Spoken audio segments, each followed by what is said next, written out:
ಯಾರು ಕಟ್ತಾ ಇಲ್ಲ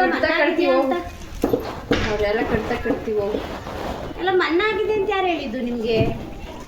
ಹಂಗಾರೆ ಸರ್ಕಾರ ಹೇಳಿದ್ದ ಸಾಲ ತಗೊಳ್ಳಿ ಅಂತ. ಅದ್ಯಾರ್ದ ಬೇರೆ ಪ್ರತಾಪನ್ ಫೋನ್ ಮಾಡ್ಕೊಳ್ಳಿ ಪ್ರತಾಪಂಗೆ. ಹಲೋ ಅಣ್ಣ ನಾನು ಕೇಳೋಣ ಇಲ್ಲಿ ನೀವು ಧರ್ಮಸ್ಥಳ ಸಂಘ ಬಂದು ಕೊಡ್ತೀನಿ ಮಾತಾಡಿ.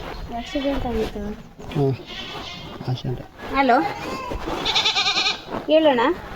ಈಗ ನೀವು ಧರ್ಮಸ್ಥಳ ಸಂಘದವ್ರು ಕಟ್ಟಿಸ್ಕೊಳಕ್ ಬರ್ತಾ ಇದ್ದೀರಾ? ಅದು ಕಟ್ಬೇಕು, ವಾರಕ್ಕಂತಲ್ಲಿ ಕಟ್ಬೇಕಣ್ಣ. ಹಾಂ, ಯಾರಂಗಂತ ಹೇಳಿದಾರೆ? ಗುಂಪಲ್ಲಿ ಮಾಮೂಲಿ ಕಟ್ಟುವಂಥದ್ದು ಅದು. ಗುಂಪಲ್ಲಿ? ಹ್ಮ್, ಹಂಗೆ ಗುಂಪಲ್ಲಿ ಹಾಂ ಕಟ್ಟುವಂಥದ್ದು. ಅವರು ಪ್ರತಿ ವಾರ ಕಲೆಕ್ಷನ್ ಮಾಡ್ತಿದಾರಲ್ಲ. ನೀವು ವಾರ ಬಂದು ಕಟ್ಟಿಸ್ಕೊಳ್ಳೋ ಅವಶ್ಯಕತೆ ಇಲ್ಲ. ಅಲ್ಲ ಅಣ್ಣ, ಇವರೇ ಕಟ್ಟಬೇಕು. ಹೌದು, ನಾವು ಕಟ್ಸ್ಕೊಳ್ಳೋ ಅವಶ್ಯಕತೆ ಇಲ್ಲ. ಇವರು ಸಮಸ್ಯೆ ಸಂಘ ಆದ್ರಿಂದ ನಾವು ಕಟ್ಸ್ಕೊಂಡು ಹೋಯ್ತಾ ಇದ್ವಿ. ಇವರೇ ತಗೊಂಡೋಗಿ ಬುಕ್ಕನ್ನ ಕಟ್ಟಬೇಕು. ಇವರು ಗುಂಪಲ್ಲಿ ನೀವು 10 ಜನ ಏನಿದ್ದಾರೆ ಗುಂಪಲ್ಲಿ ಇವ್ರು ಕೂತು ವಾರ ಸಭೆ ಮಾಡಿ ಕಟ್ಟಬೇಕು. ಇವರೇ ತಗೊಂಡೋಗಿ. ಇವರು ಯಾರು ನಮ್ಮ ಕೈಯಲ್ಲಿ ಕಟ್ಟಕ್ ಆಗಲ್ಲ, ನಮ್ಮಲ್ಲಿ ಯಾರು ಹೋಗಲ್ಲ ಅಂತ ಹೇಳ್ಕೊಂಡು ಹೋಗ್ತಿರ್ಲಿಲ್ಲ. ಈಗ ನೀವು ಕೊಡಿ ಹಂಗೆ ಒಂದು ನಿಮಿಷ. ತಗೊಳ್ಳಿ. ಹಲೋ ಕಿರಣ, ಅವ್ರು ಏನ್ ಹೇಳ್ತಾರೆ ಹಂಗೆ ರೆಕಾರ್ಡಿಂಗ್ ಮಾಡ್ಕೋ. ಕೊಡ್ತೀನಿ ಮಾತಾಡಿ.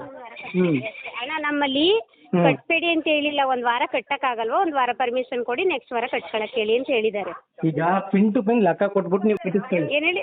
ಪಿನ್ ಟು ಪಿನ್ ಬುಕ್ ಅಲ್ಲ, ಫುಲ್ ಏನು ಬ್ಯಾಂಕ್ ಪಾಸ್ ಬುಕ್ ಅಲ್ಲಿ ಏನೇನು ಯಾರ್ಯಾರು ಎಷ್ಟೆಷ್ಟು ಕಟ್ಟಿದ್ದಾರೆ, ಎಷ್ಟೆಷ್ಟು ಬಡ್ಡಿ ಹಾಕಿದಾರೆ, ಪ್ರತಿಯೊಂದಕ್ಕೂ ಲೆಕ್ಕ ಕೊಟ್ಟು ಆಮೇಲೆ ಕಟ್ಟಿಸ್ಕೊಳ್ಳಿ. ಸ್ಟೇಟ್ಮೆಂಟ್ ಕಳಿಸ್ಲಾ ಅಣ್ಣ ನಿಮ್ಗೆ?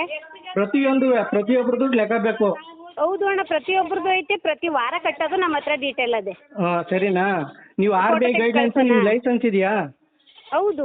ಯಾವ ಲೈಸೆನ್ಸ್ ಇದ್ರೆ ಅದೆಲ್ಲ ವಾಟ್ಸ್ಆಪ್ ಮಾಡ್ಬೇಕು. ಒಂದು ಮಿಸ್ಟೇಕ್ ಇದ್ರೆ ನಾನು ನಿಮ್ಗೆ ನಿಮ್ ಮೇಲೆ ಕಂಪ್ಲೇಂಟ್ ಮಾಡ್ತೀನಿ. ಸರಿನಾ? ಸರಿ, ನಾನು ಈಗ ವಾಟ್ಸ್ಆಪ್ ಮಾಡ್ಲಾ ನಿಮ್ಗೆ?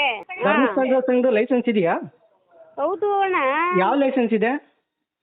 ನಮ್ ಪ್ರತಿಯೊಂದು ದಾಖಲೆನೂ ಅದೇ. ಮಂತ್ಲಿ ಸ್ಟೇಟ್ಮೆಂಟ್ ಇಂದ ಹಿಡಿದು ಇವಾಗ ನೀವು ಮಾತಾಡ್ತಾ ಇರೋದು ನೋಡಿ ಮೇಡಮ್, ಈಗ ನೀವು ಮಾತಾಡ್ತಾ ಇದೀರಲ್ವಾ, ನಿಮ್ಮ ಹತ್ರ ಲೈಸೆನ್ಸ್ ಇದೆ ಅಂತ ನೀವ್ ಹೇಳಿದ್ರಿ. ಅದು ನೀವೇನಾರ ಪ್ರೂವ್ ಮಾಡಿಲ್ಲ ಅಂತಂದ್ರೆ ಮೇಡಮ್ ಇಲ್ಲ, ನೀವು ಪ್ರೂವ್ ಮಾಡಿಲ್ಲ ಅಂತಂದ್ರೆ ಇಲ್ಲ ಅಂದ್ರೆ ನೆಕ್ಸ್ಟ್ ವಾರ ಕಟ್ಟಿ ಅಂತ ಹೇಳಿದ್ದಾರೆ. ನೀವು ದೊಡ್ಡ ಅದಲ್ಲ, ನೀವು ಲೈಸೆನ್ಸ್ ಇದೆ ಅಂತ ಹೇಳಿದ್ರಲ್ವಾ, ಲೈಸೆನ್ಸ್ ಇದೆ ಅದನ್ನ ನಾನು ವಾಟ್ಸ್ಆಪ್ ಮಾಡಬೇಕು. ಇದು ನೀವು ಮಾತಾಡೋದು ನಿಮ್ಮ ವಾಟ್ಸ್ಆಪ್ ನಂಬರ್ಗೆ ನಾನು ಕಳಿಸ್ತೀನಿ. ಸರಿನಾ? ಏನ್ ಹೇಳಿ? ಅಲ್ಲ ಅಣ್ಣ, ನನಗೆ ಅಲ್ಲ ನಮ್ಮೂರಿಗೆ ಬಂದು ನೀವು ದುಡ್ಡು ಕಲೆಕ್ಟ್ ಮಾಡ್ಕೊಳ್ತಾ ಇರೋದು, ಮತ್ತೊಂದು ಅವ್ರಿಗೆ ಟಾರ್ಚರ್ ಕೊಡ್ತಾ ಇರೋದು ಏನಾರು ಗೊತ್ತಾದ್ರೆ ಇದೀಗ ಮಾತಾಡಿ ತಗೊಳ್ಳೆ. ಅವ್ರಿಗೆ ಲೈಸೆನ್ಸ್ ಇದ್ರೆ ಬಂದು ಕಟ್ಸ್ಕೊಳಕ್ ಹೇಳು. ನಿಮ್ ಸಂಘದಲ್ಲಿ ಲೈಸೆನ್ಸ್ ಇದ್ರೆ ನನ್ಗೆ ವಾಟ್ಸ್ಆಪ್ ಮಾಡ್ಬೇಕು ಅವರು. ಕೊಡ್ತೀನಿ ಅಂದ್ಲ, ಯಾಕೆ ಏನಂತ ಹೇಳಿದ್ಲು ಅಂತ ನಿನ್ ಜೊತೆ ಮಾತಾಡಿದ್ಲು ಅಷ್ಟೇ ಅವಳು. ಒಂಟೆ ಹೋದ್ಲು ಅವಳು, ನಿಂತ್ಕೊಳ್ಳೇ ಇಲ್ಲ.